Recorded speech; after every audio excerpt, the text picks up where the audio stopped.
nessa sequência do nosso estudo, a gente vai continuar esse capítulo do Bem-aventurados os que têm puro coração. A gente, na semana retrasada, né? A gente pulou uma semana, que era terça-feira de carnaval, não é isso? A gente viu simplicidade e pureza de coração. Acho que hoje a gente vai entrar no pecado por pensamento, adultério, é bronca, viu? É isso aí. Então a gente já viu essas passagens de simplicidade e pureza de coração, quando Jesus nos diz que deixai que venham a mim as criancinhas e não as impeçais, porquanto o reino dos céus é para os que se lhe assemelham. Só recordando com vocês, a gente viu que o reino dos céus seriam para quem tivesse uma pureza de coração semelhante às que as crianças carregam. Esse foi o primeiro aspecto da passagem deste capítulo, de que bem-aventurados os que têm puro o coração, porquanto verão a Deus. Né? Então, é aquela condição de que uma condição de você ter para enxergar a Deus com todas as suas virtudes, qualidades e dimensão é carregar um coração puro. Carregar um coração puro, isento de mazelas, isento de maldade, isento de preconceitos. O preconceito é um conceito preconcebido, né? Então, a gente tem muito essa característica de estar sempre imaginando um defeito onde muitas vezes não tem, a maledicência. A gente não trabalha muito a virtude da indulgência, a gente não trabalha muito as virtudes da empatia, a gente não se transporta para o lugar do outro, para entender a dor do outro, a circunstância do outro. E na circunstância do outro, muitas vezes, a gente não entende determinadas reações e determinados comportamentos, e aí a gente julga. A gente se apressa em julgar. E é um pouco isso que o Cristo nos ensina. Bem-aventurados os que têm puro o coração. Essa candura. Não é que seja uma inocência. Inocência é a inocência das crianças. Ela não tem maldade porque ela não enxerga a maldade. A evolução espiritual, ela entende a maldade. Não é que ela não enxergue, ela entende. É a condição do Cristo de perdoa, Pai, eles não sabem o que fazem. É aquela história de eu entender que o outro ainda é capaz de ser mal, de que o outro ainda é capaz de produzir o mal, porque é aquilo que o outro pode dar. É aquela velha máxima que a gente diz que não nascem uvas dos abrolhos. Não nascem. Então você só pode esperar do outro aquilo que ele pode dar ainda. Porque a expectativa do ser que já conseguiu ultrapassar esse portal e essa barreira é entender que lá adiante este que hoje é mal será bom. Porque se eu hoje já sou menos mal, é porque eu já fui pior. E eu estou no processo de evolução.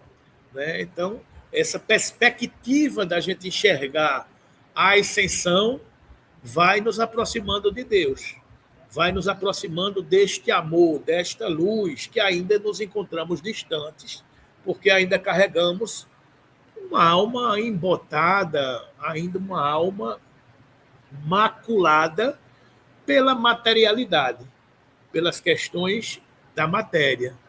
E o processo de transição planetária é exatamente isso. A gente sair de um ponto A, mais material, e caminhar para um ponto B, mais espiritual. Cuidar das coisas do espírito. É exatamente essa ascensão, essa transformação. Então, aquilo que eu hoje enxergo de uma forma, eu já enxerguei de outra forma. Porque eu mudei. Não é que o mundo, aquilo mudou, não. Eu mudei.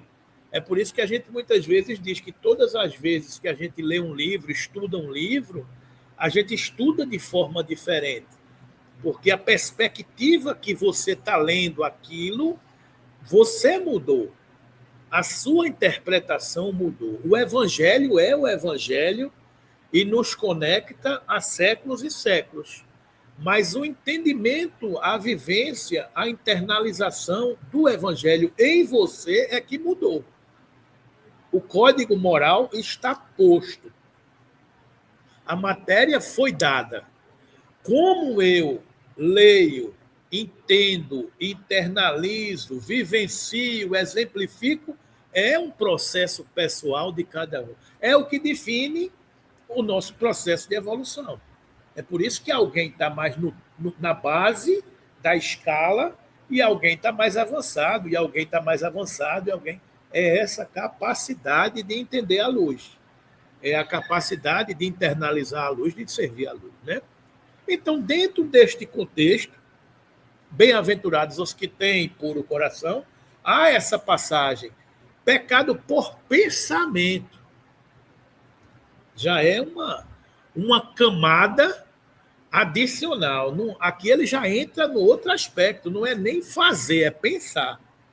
Então, o Evangelho diz o seguinte: aprendestes o que foi dito aos antigos, não cometereis adultério. Eu, porém, vos digo que aquele que houver olhado uma mulher com mau desejo para com ela, já em seu coração cometeu adultério com ela. Então, subiu o degrau, uma coisinha, né? Não, mas eu não toquei nela, não. Sim, mas você pensou. É subir um degrau, né? Se hoje a humanidade está cheia de processo de assédio moral, por causa disso, daquilo, já pensou se a gente estivesse lendo o pensamento? Então, você veja como o Cristo de Deus sobe o sarrafo, né? Ele já botou um degrau assim. Aquele que houver olhado uma mulher. E isso é um exemplo que ele usou na época de uma sociedade que tratava a questão do casamento como uma coisa muito séria e muito respeitosa e que não podia se pular a cerca, né? Com mau desejo para com ela, já em seu coração cometeu adultério com ela, né? E a palavra adultério aqui não deve absolutamente ser entendida no sentido exclusivo da acepção que lhe é própria, porém no sentido mais geral. Muitas vezes Jesus a empregou por extensão para designar o mal, o pecado, todo e qualquer pensamento mal. Ou seja, ele botou num pacote e tratou isso, ó, e o que for mal, o que for pecado, o que for um pensamento mal, eu trato como adultério. Né? Como, por exemplo, nesta passagem. Oi? É adulterar, ultrapassar uma barreira, né? Do que é certo, do que é moral, do que é ético, né? Porquanto, se alguém se envergonhar de mim e das minhas palavras, dentre esta raça adúltera e pecadora, o Filho do Homem também se envergonhará dele, quando vier acompanhado dos santos, anjos, na glória de seu Pai. Ou seja, se você ultrapassar a barreira, você também já está... Mas isso é uma elevação do processo de transformação moral, né? E aí ele continua. A verdadeira pureza não está somente nos atos. Você veja como Kardec vai interpretando e dizendo, ó, a verdadeira pureza não é só a atitude, mas também o pensamento. Porquanto aquele que tem puro coração e que verão a Deus, bem-aventurados os que têm puro coração, porque estes verão a Deus. Então ele diz, ó, não é só o ato, mas é também o pensamento, porque o que tem puro coração nem sequer pensa no mal. Você não cogita mais o mal. Você vai, como assim? Como assim? Né? É um exemplo que a gente já colocou aqui, que num determinado país desse da Europa, que tem as catracas do metrô, a pessoa tem uma das catracas do metrô que não tem catraca, que é uma passagem livre. E as outras têm a catraca que você tem que apresentar o bilhete, ou o QR Code, ou sei lá o que for. Né? E um brasileiro com um amigo europeu chegou e disse: por que aquela passagem ali não tem catraca? Aí o europeu disse: não, é porque aquela passagem ali é para quem está com pressa, para quem esqueceu o bilhete, para quem está sem emprego, quem perdeu a carteira, é para quem não está podendo apresentar o bilhete por alguma circunstância. Aí disse: interessante, lá, aqui ela está vazia, as outras estão tudo cheias, com fila. Se fosse no Brasil, era o contrário. Aí o europeu virou para ele assim e disse: por quê? Ou seja, não cogita o mal. Ele não entendia por que as pessoas fariam isso. Porque ele já nasceu numa cultura onde o certo é de berço. Você não tem lei de Gerson, coitado de Gerson, mas é a lei de Gerson, levar vantagem em tudo. Né? Você não cogita o mal. Então o cara está dizendo: como assim? Como assim o quê, rapaz? Todo mundo ia passar por aqui, claro. Mas, claro, eu não estou entendendo, né? Como aquela história. Mas é isso. Então, aquela pessoa nem sequer pensa no mal, porque ele acha que aquilo não é possível. Então, determinadas circunstâncias na nossa conduta atual já não são mais possíveis. Você vê determinadas iniquidades, vê determinadas atitudes, determinadas violências, que você olha assim, mas, meu Deus, como é que uma pessoa é capaz de fazer isso? Porque a gente já passou essa barreira, mas nós já fizemos. Lá atrás, eu espero que muito tempo atrás. Mas essa é a barreira dos que verão a Deus. Né? Foi o que Jesus quis dizer. Ele condena o pecado, mesmo em pensamento, porque é sinal de impureza. O pecado, mesmo em pensamento, é sinal de uma alma maledicente. É aquela alma que em tudo vê maldade. É uma pessoa que não pode ver uma atitude que acha que tem sempre uma agenda oculta. Ah, mas o cabo está fazendo isso porque tem interesses que a gente não sabe, não revelados. É a agenda oculta. Em tudo se vê uma maldade. Infelizmente, você não pode ser bom. É como aquela história: você está andando no meio da rua, se você sorrir para uma pessoa, a pessoa vai logo olhar o que é que está errado em mim, né? Se eu passar assim olhando e sorrir para a senhora, como vai a senhora, tudo bem? O que é que você quer? Vai logo perguntar: o que é que você está querendo? É porque você não está acostumado a ser bem tratado. Se você ceder um lugar na fila, se você for solícito, se você for atencioso, vai achar que tem alguma coisa errada. Vai achar que tem alguma coisa errada. É uma coisa impressionante. Teve uma vez que eu estava num bar, há um tempo atrás, eu estava num barzinho, tinha um rapaz perto de mim, não sei o quê, eu estava tomando um uísque, alguma coisa desse tipo, aí eu ofereci uma dose de uísque ao cara que estava sozinho lá. Aí ele pensou que eu era bicha, porque eu ofereci uma dose de uísque a ele. Falei: o que é que você está querendo? Eu disse: eu não estou querendo nada, eu estou apenas sendo gentil. Ele oferece e queria brigar comigo, eu digo: tá bom, meu amigo, pode aí daqui a pouco. Não precisa dar mais, não. Mas é isso. Aí depois eu fiquei rindo de mapa, já pensou. Você não pode ser atencioso, gentil com uma pessoa que a pessoa acha que você está com intenção oculta. Eu digo: meu Deus do céu, a gente tá no mundo meio atrapalhado. Porque tem gente que faz isso. Então, porque tem gente que faz isso, você é generalizado na vala comum. Está todo mundo igual, está todo mundo naquela mesma situação. Então, sim, claro. Você já projetou no outro o que você faria.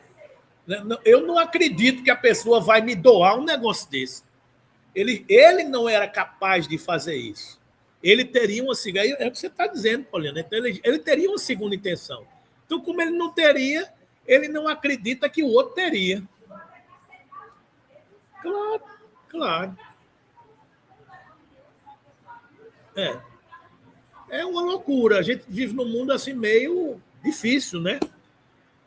Então, esse princípio suscita naturalmente a segunda questão. Sofrem-se as consequências de um pensamento mau, embora nenhum efeito produza? É aquela história: eu não fiz nada, mas eu pensei. E tem alguma consequência isso? No mundo material, a pessoa que vive no mundo material, mas pensar não dói. Pensar não dói.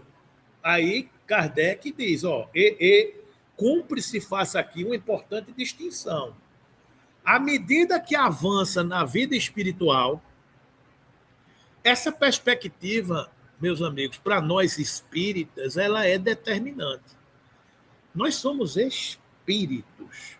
Então, essa consciência de que nós somos espíritos, vivendo uma experiência na matéria, e não é o contrário, nós não somos matéria vivendo uma experiência espiritual, nós somos espíritos, vivenciando uma experiência na carne. Isso é determinante. Então, você saber que é espírito, é o que ele está dizendo aqui. À medida que avança na vida espiritual, mesmo que eu esteja no corpo, eu avanço como espírito. A alma que enveredou pelo mau caminho, se esclarece e despoja pouco a pouco de suas imperfeições. Eu vou deixando pelo caminho. É por isso que a gente diz, às vezes, aqui, que estar encarnado é a dieta do espírito. Porque você está numa encarnação, o objetivo é tornar o seu espírito menos matéria, é tornar o seu perispírito mais fluido, é deixar a materialidade do seu perispírito para trás. Então, estar encarnado é fazer a dieta do perispírito, é tomar monjaro para a alma. E tomar monjaro para a alma é tornar a alma mais leve. E como é que você torna a alma mais leve? Se tornando mais puro. Uma alma pura é uma alma sem matéria, sem materialidade, sem o peso de suas imperfeições. Então, à medida que a alma avança na vida espiritual, a alma vai se esclarecendo e despojando-se pouco a pouco de suas imperfeições. Ou seja, tornando-se espírito puro, emagrecendo o perispírito. Então, o perispírito, nosso perispírito, no mundo de regeneração, será um perispírito mais leve. Mais leve quer dizer menos influenciado pela matéria. E à medida que a gente avance, a gente verá a Deus. Oi? Sim, e é da alma. E o padrão vibratório é da alma. Eu fiz um estudo um dia desse aqui do psiquismo terrestre em tempos de carnaval. E uma das bases desse estudo é de que há muitas moradas na casa do Pai. E há muitas moradas na casa do Pai é uma assertiva do Cristo quando ele nos coloca esse aspecto de morada em 3 dimensões. Uma das moradas na casa do Pai, as diversas moradas na casa do Pai, são os diferentes mundos do universo.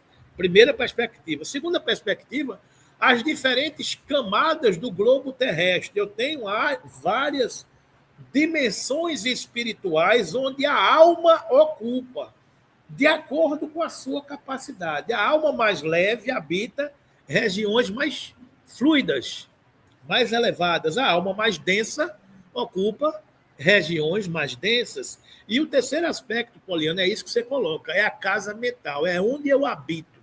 Onde está o teu tesouro, aí estará o teu coração.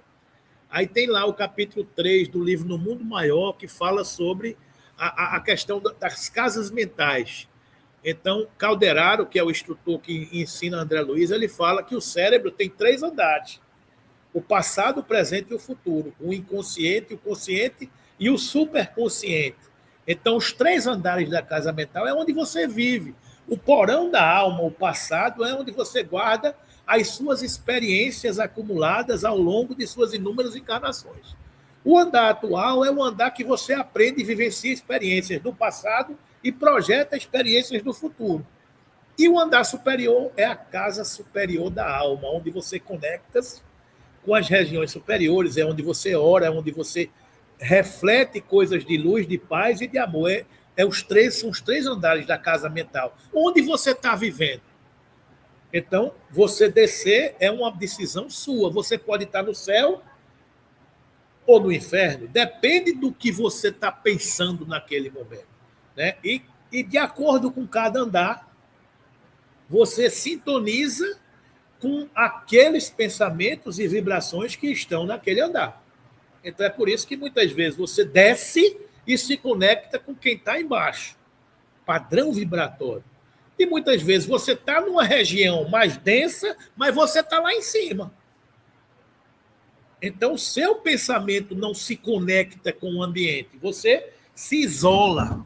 Você se torna um pouco assim. Eu estou aqui, mas não sou daqui. É aquela história. Eu sou como Marta, eu sou como Maria no mundo de Marta. Eu vivo as coisas do espírito mesmo no mundo da matéria. São as opções que você tem. Né? Então, à medida que avança na vida espiritual, a alma que enveredou pelo mau caminho se esclarece. Você passa a perceber e se esclarecer. Por exemplo, eu sabendo de tudo isso, eu não posso mais fazer determinadas coisas. Eu não posso entrar em determinadas provocações. Eu preciso entender que eu estou sendo chamado para entrar numa confusão que não é minha. Eu preciso entender as artimanhas e as estratégias das sombras.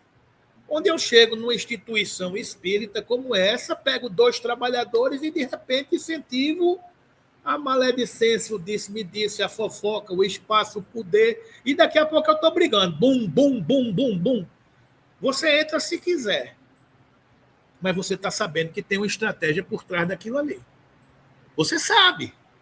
Você sabe que tem uma estratégia para derrubar. Você sabe que tem uma estratégia para criar uma contenda, para incentivar a vaidade em Elkia, e daqui a pouco Elkia, que era uma pessoa simples, agora está uma pessoa vaidosa. Desculpe estar usando seu exemplo, porque você é tranquila, eu estou falando de você. Se você não fosse tranquila, eu não falaria. Então, ela é uma pessoa tranquila e simples, mas daqui a pouco ela se torna um pavão. Ou seja, incentiva na pessoa o milindre, a capacidade para a pessoa. Para quê? Para criar a cisânia, a discórdia, o ambiente de dificuldade, o ambiente de. E isso é em todo canto, isso é na família, é no ambiente de trabalho, é em todo canto. Porque o objetivo das sombras é criar sombra, é ampliar o espectro.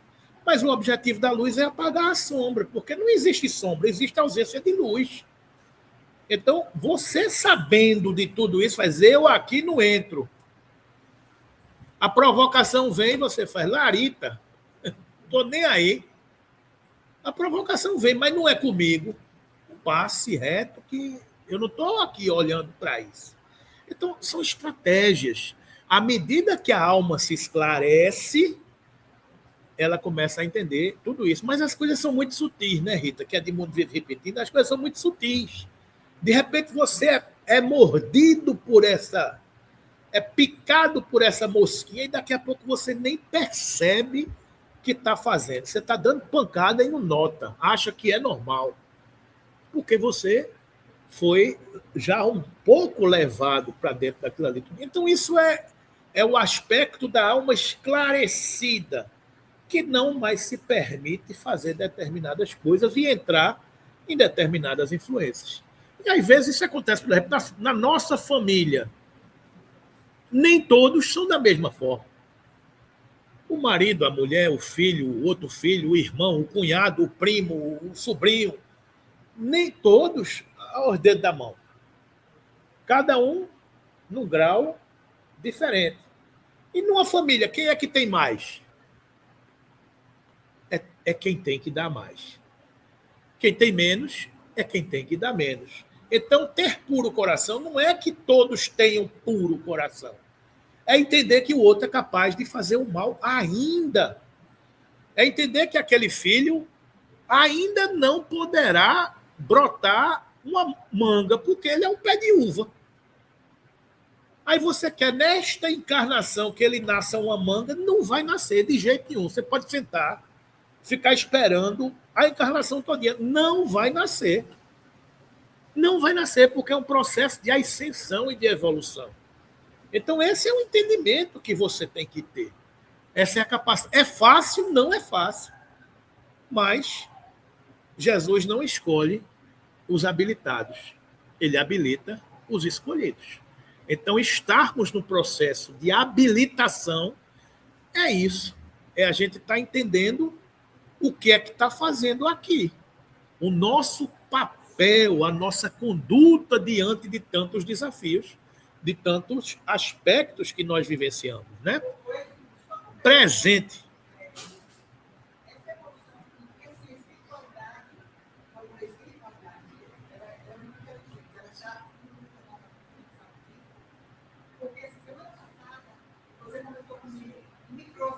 Semana retrasada.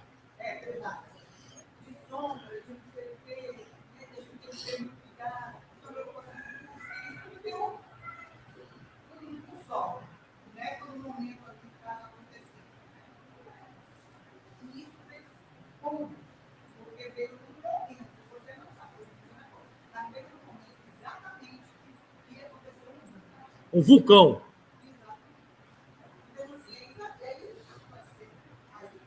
É.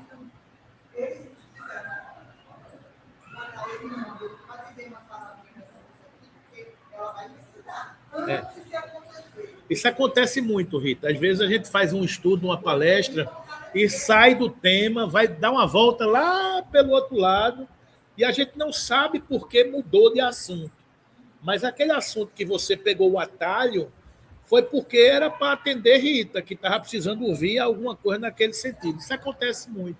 Porque o papel da gente, Rita, eu vivo dizendo o tempo todo, o papel da gente é atrapalhar o menos possível. O papel da gente é atrapalhar o menos possível. Nós somos instrumentos da luz. Quando a gente se coloca a favor da correnteza, seja feita a tua vontade. Entendeu? Então, uma tribuna não é só uma tribuna de uma casa espírita ou de um templo religioso, é também a sua mesa da sua família. Ali é uma tribuna. Ali você está falando com a sua família. Né? Então, nesta tribuna, você também fala e você também exemplifica. E se você estiver conectada, você vai ser instrumento. E muitas vezes o instrumento é uma criancinha que chega assim do nada e dá um recado e o pai e a mãe ficam... De onde foi que essa criança tirou isso? Ela tirou isso porque é instrumento. Às vezes, na casa mental, a gente pegou o elevador e foi lá para o subsolo. Porque a gente está na briga, a gente está na contenda, a gente está na discussão. Então, a gente pegou o elevador e foi para o subsolo. E quando a gente está no subsolo, a luz quer se conectar e não consegue, porque a luz está no segundo andar. E o elevador está no subsolo. Como é que não fala? Mas a criancinha que é pura, que não está poluída pela maledicência do ambiente, ela está ali. Aí a luz que está, o anjo familiar que está ali presente, pega a criancinha e faz, diga isso, isso e isso. Aí a criancinha, Aí quando diz assim, aí pega o elevador e sobe, e sai daquela condição. É porque nós somos assim. Nós somos assim. Né? É chuva, né? Mas o desafio qual é? É não pegar o elevador para o subsolo. É fácil? Não. Porque quando a gente menos espera, a gente já está apertando. Né? É. É o homem velho. É o homem velho que habita dentro de cada um de nós. É a definição do conceito espírita. Conhece-se o verdadeiro espírita pela sua transformação moral e pelos esforços que empreende para domar as suas más influências. A má influência minha, do homem velho de ontem, que tinha vontade de brigar, de pegar, de... Mas hoje eu não posso mais, porque eu já tenho um arcabouço. Vem para cá, vem para cá. Eu já tenho um arcabouço, entendeu? Eu já tenho uma roupagem que me impede de descer. Então é isso, né? Então, todo pensamento mal, portanto, resulta de uma imperfeição da alma. Ninguém cria um pensamento mal em mim. O pensamento mal é meu, é uma imperfeição que eu tenho. Nenhum obsessor vai criar em mim algo que eu não tenho. Eles vão pegar o que eu já tenho. E é o que eles nos dizem nas reuniões, como é fácil. Como é fácil eu conectar, porque a gente é imperfeito. Né? Então é fácil a gente se conectar, porque é o homem velho que ainda está presente ali. Né? Eu não vivo orando e vigiando, como diz o Evangelho. Eu estou sempre vulnerável e aberto, porque é mais fácil a porta larga. É muito mais difícil a porta estreita. É muito mais difícil eu estar conectado com o alto. É muito mais difícil eu silenciar. É muito mais difícil eu me calar. É muito mais difícil eu perdoar. É mais fácil e será mais aplaudido aquele que der uma porrada, que rebater. Porque muitas vezes, se você cala, você é um caba besta. Como é que o cara fica calado diante de uma situação dessa? Porque as pessoas, o mundo quer que você reaja, que você seja violento. Pode ver quais são, você que já trabalhou com mídias digitais, o que é que dá curtida? Confusão. Coisa de luz, de paz, de amor, não vai ter nenhuma curtida. Agora, se você... É aquela estratégia. Qual é a estratégia? É a notícia que choca e a retenção. É a atenção e a retenção. Para você chamar a atenção, você tem que ter um tema, um chamariz de impacto. E para reter, você tem que ter alguma coisa que seja interessante. Né? Então, o que impacta para você chamar não é uma notícia boa. Se você estiver falando de amor, de paz, de harmonia, não dá audiência. Não é o bandeira doida, não dá audiência. Mas se você for falar de coisa que é problema, fulano brigou com cicrano no BBB, pronto. Aí todo mundo vai assistir. Porque todo mundo quer projetar aquele seu lado ainda do homem velho naquela pessoa, né? Naquela situação. Então, todo pensamento mau resulta, pois, na imperfeição da alma. Mas, de acordo com o desejo que alimenta de depurar-se, mesmo esse mau pensamento se lhe torna uma ocasião de adiantar-se, porque ela o repele com energia. É indício de esforço por apagar uma mancha. Não cederá se apresentar a oportunidade de satisfazer um mau desejo. Depois que haja resistido, sentir-se-á mais forte e contente com a sua vitória. É aquela história de reagir e de se sentir forte porque venceu a si mesmo. É o que a gente acabou de dizer. Conhece o verdadeiro espírita pela sua transformação moral e pelo esforço que empreende para domar as suas más inclinações. Então é a luta da gente com a gente mesmo. É o homem novo querendo lutar com o homem velho e querendo vencer. Porque a gente já conhece a luz, então a gente quer seguir a luz. E todas as vezes é o gordo, feito eu, que resiste a um pedaço de torta. Toda vez que você resiste a um pedaço de torta, venci na frente dos outros. Mas quando é de noite, vai na geladeira, ataca e come. Pronto, não, os outros não viram, mas é a história da ação e do pensamento. Na frente dos outros, você faz, puxa vida, ele é um santo. E no silêncio? E no oculto? Como é a sua atitude? Né? Então, são essas questões que a gente precisa entender. Né? Aonde é que nós somos transformados? Em todo canto. No silêncio, no público, no privado, em todos os lugares eu sou aquela pessoa que tenho essa conduta. É uma definição que eu achei fantástica de caráter. Caráter é você fazer no privado o que você faria, o que você faz em público. Né? Então é aquela história. Se eu estou falando de público, eu sou assim. E se eu nas quatro paredes vão lá, eu faço do mesmo jeito. Essa é a minha postura, é a minha conduta. Porque se não tiver ninguém vendo, eu vou fazer. Não tem ninguém vendo, então eu vou fazer. Eu vou jogar um lixo na rua, porque não tem ninguém vendo. Mas se tiver uma placa, é proibido. E se tiver uma câmera, você não faz. Porque você tem medo da repreensão, você tem medo da multa. Mas no oculto você faz. É o pensamento, é o pecado por pensamento. Se for de público, eu não faço. Mas no pensamento eu posso fazer, porque não tem ninguém vendo. É a história da câmera. Eu posso pegar aquela contramão e pego, se não tiver câmera. Se não tiver um guarda escondido, eu faço. É a minha atitude de infringir uma determinada lei. O que eu faço às ocultas, eu não faço de público. Né? Então, essa é a regra de uma conduta moral que a gente vai tratando. Né? Então, aquele que, ao contrário, não tomou boas resoluções, procura a ocasião de praticar o mau ato. E se não leva a efeito, não é por virtude da sua vontade, mas por falta de ensejo. É, pois, tão culpado quanto seria se cometesse. Veja o detalhe. Aquele que, ao contrário, não tomou boas resoluções, procura ocasião de procurar o mau ato. E se não o leva a efeito, não é por virtude de sua vontade, mas por falta de ensejo. É aquela história, se eu tivesse oportunidade, eu faria. É tão culpado quanto seria se cometesse.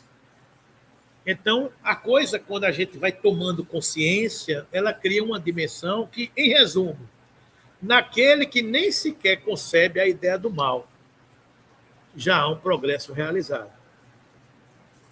Ou seja, esse mal nem passa pela minha cabeça. Eu já venci. Eu estou num degrau acima.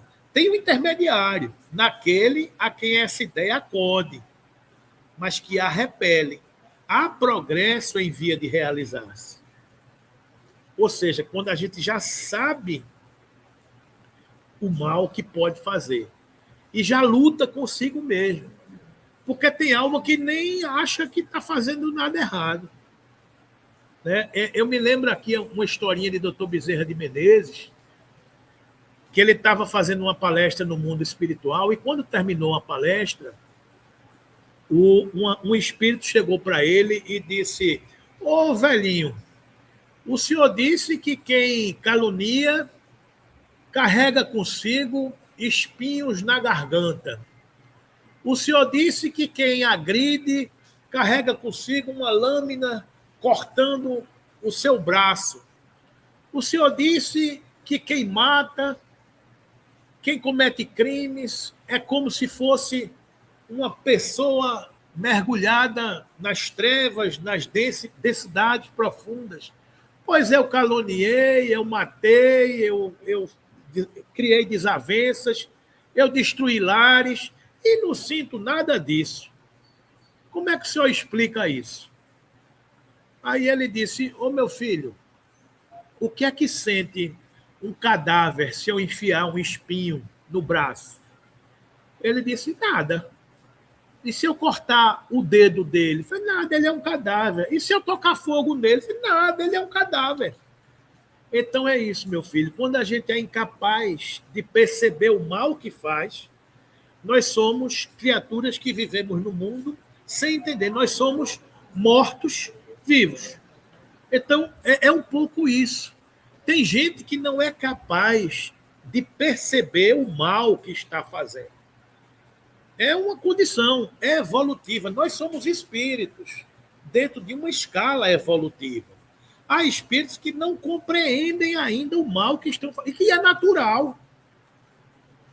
É natural para ele fazer o mal, porque essa é a reação que ele aprendeu, que ele entendeu e que ele compreende o mundo.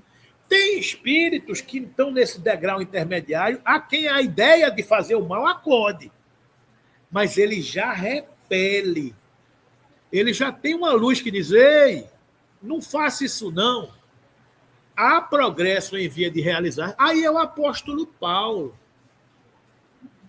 Infeliz o homem que sou, não faço o bem que quero, mas o mal que está em mim ainda é o que faço. É o apóstolo Paulo, que já era um espírito transformado e a caminho da luz.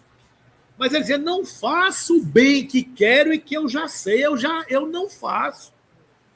Mas o homem velho que ainda habita dentro de mim ainda manda matar Jesiel. Ainda manda apedrejar o nosso convertido Estevão. Porque infeliz é o homem que sou, ainda não consegui vencer esse homem velho. Nós somos assim. Nós já sabemos de tantas coisas, mas às vezes a gente ainda cai. O homem velho que habita dentro da gente ainda grita, ainda esperneia, ainda bate, porque infeliz é o homem que sou. Eu estou na faixa intermediária, é por isso que a gente está no mundo de expiações e provas, a caminho da regeneração. E há, finalmente, aquele quem pensa no mal e nesse pensamento se compraz. O mal ainda existe na plenitude de sua força. Ou seja, aquele que já entendeu e que nem cogita fazer o mal, esse está lá em cima. Aquele que nós estamos nessa faixa intermediária. A gente já sabe o caminho da luz.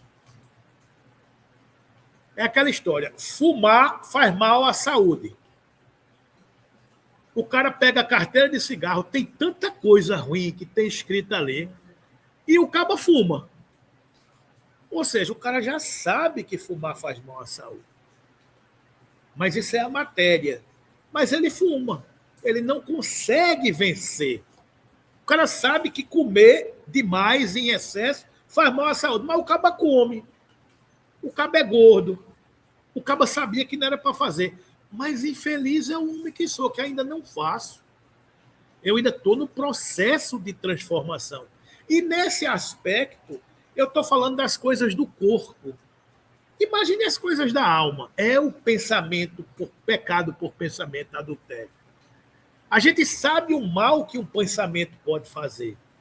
É o que dizia Chico Xavier. Se a gente soubesse o que está ao nosso redor, a gente passava o dia orando. Se a gente pudesse enxergar o que está ao nosso redor, a gente passava o dia em prece. A gente não rezava só de manhã, nem de noite, nem na hora. Não, a gente rezava todo o tempo. Se a gente pudesse perceber as conexões mentais do nosso espírito, a gente viveria desse jeito. Então é esse aspecto. O pecado por pensamento, ele sobe o degrau. Ele quer que a gente cuide da casa mental. Ele quer que a gente cuide das coisas do pensamento. Porque o pensamento, ele atua gerando as nossas atitudes. O pensamento é a força motriz. Se eu não penso, eu não faço. Se eu não penso, eu não faço. Se eu bloqueio pelo pensamento, a minha atitude será diferente, né? Então, quando Jesus diz num o trabalho está feito, no outro está por fazer-se, Deus, que é justo, leva em conta todas essas gradações na responsabilidade dos atos e dos pensamentos do homem. Então, desta forma, meus amigos, a gente passa por esse evangelho dizendo: aprendestes o que foi dito aos antigos. Não cometereis adultério.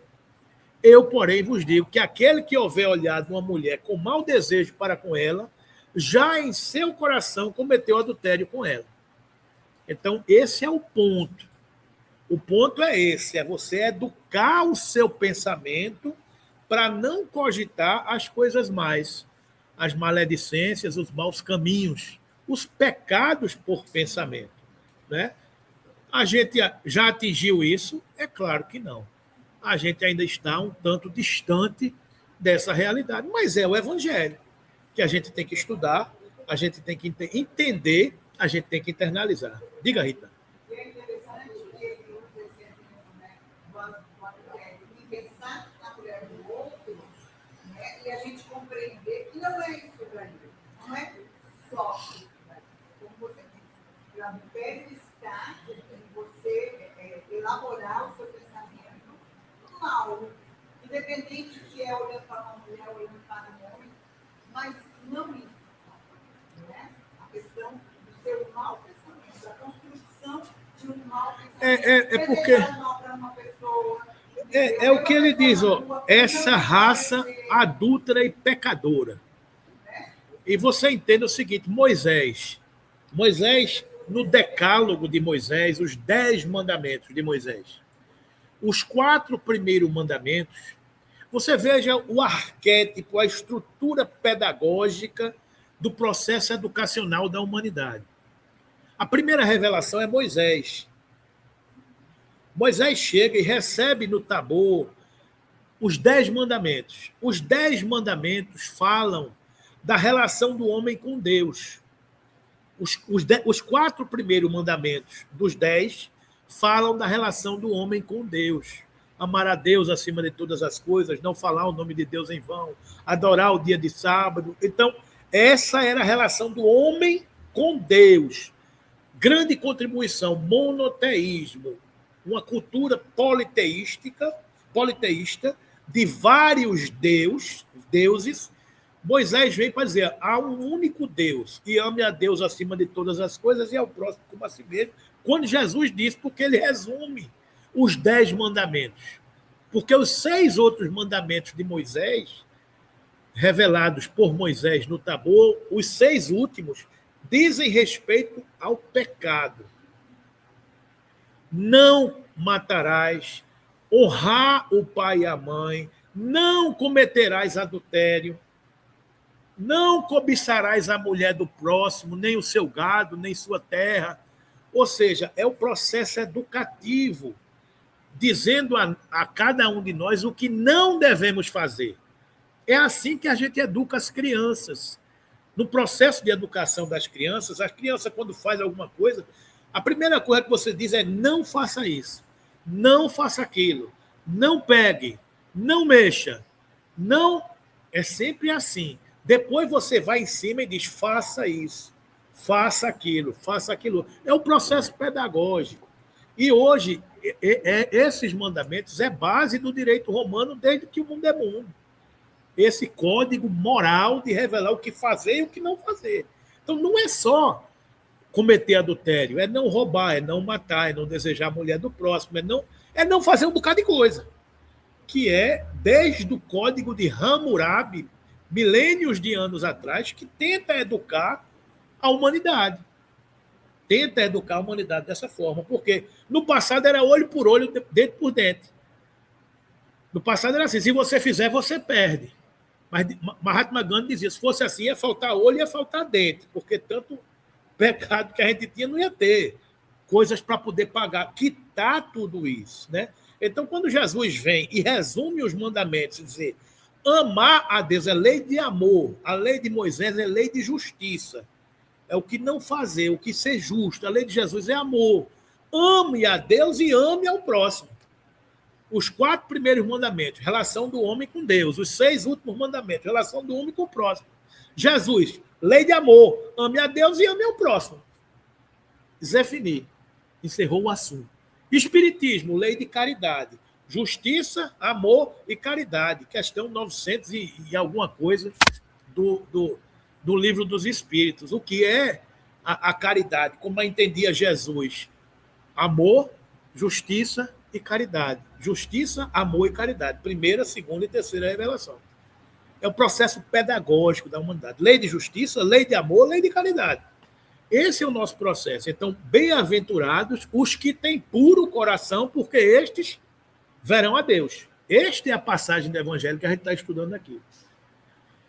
Essa passagem, pecado por pensamento, adultério, nos fala da casa mental, do íntimo, daquilo que a gente tem que tratar para não transformar isso em ação. Se eu bloqueio o pensamento, eu já não vou ter determinadas atitudes. Né? Esse é o nosso desafio. É fácil? Não, mas é um processo. Né? Na próxima semana, a gente vai estudar, ainda dentro desse conceito, verdadeira pureza, mãos não lavadas. Ou seja, a gente falou da questão da pureza das crianças, porque verão a Deus. A gente falou da passagem do pecado por pensamento, adultério. E na próxima semana a gente vai, dentro dessa mesma temática, falar das mãos não lavadas. Aquela passagem de que não lavaram as mãos e estão na mesa. Não é o que entra na boca do homem que macula o homem, mas é o que sai da boca, porque procede do coração. Ou seja, está tudo dentro do contexto da pureza da alma.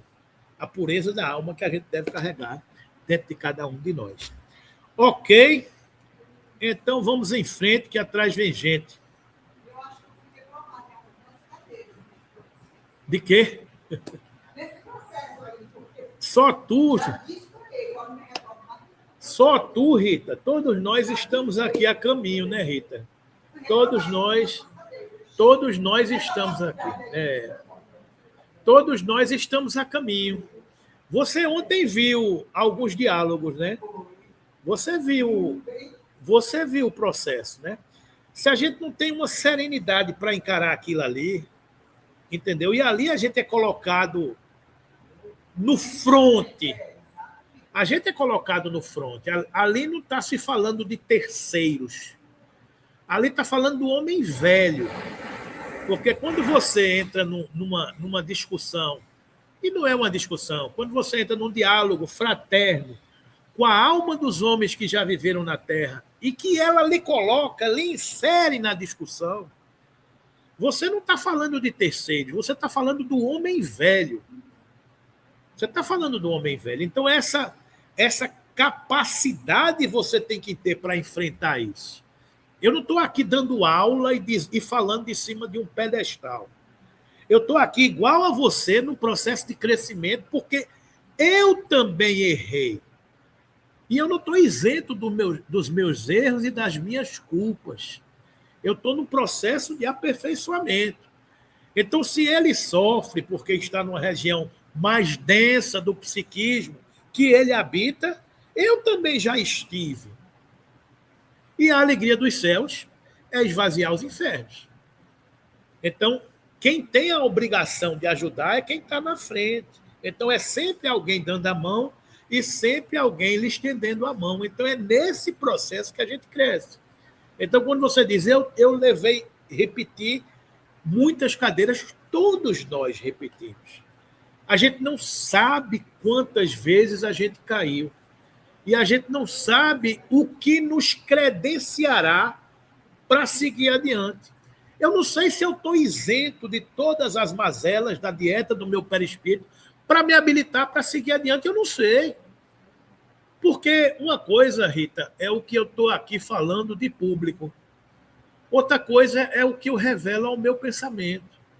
Outra coisa é o que eu sou dentro das quatro paredes do meu lar com a minha família. E outra coisa é o que eu sou sozinho dentro do meu quarto quando ninguém está me vendo. Que é uma ilusão. Porque a gente sempre está sendo visto. Porque nós somos espíritos. E os espíritos estão nos vendo. E estão lendo o nosso pensamento. Então a gente não se esconde de nós mesmos. A gente tem que ter essa consciência. Não adianta. Eu me escondi e ali eu estou fazendo o que. Eu me escondi, fui na cozinha, debaixo da mesa e comi uma lata de leite condensado. Isso era eu quando era criança. E achava que ninguém ia ver. Porque ninguém estava vendo. Mas a sua consciência sabe. Né? A sua consciência sabe. E nós somos assistidos por uma nuvem de testemunhas. E essa nuvem de testemunhas nos assiste e nos ampara o tempo todo. E muitas vezes querem nos aconselhar. Mas depende do andar do elevador que a gente está. Porque tem hora que a gente diz, eu quero ouvir, não, deixa para lá. Eu não quero... Tem gente que se revolta com Deus. Você quer lá para saber de Deus? Estou com raiva de Deus, porque Deus está fazendo isso comigo, aquilo, outro. Porque a gente não sabe o homem que a gente foi. Que a gente não entende que muitas vezes o remédio, o mertiolate, arde. A gente não entende que o mertiolate arde. Então, é um processo, minha irmã, de evolução. É sempre um processo. De novo, não é fácil, mas é um processo. Não é fácil, mas é um processo. Né? Então, que Jesus nos abençoe e para a semana tem mais, se Deus quiser.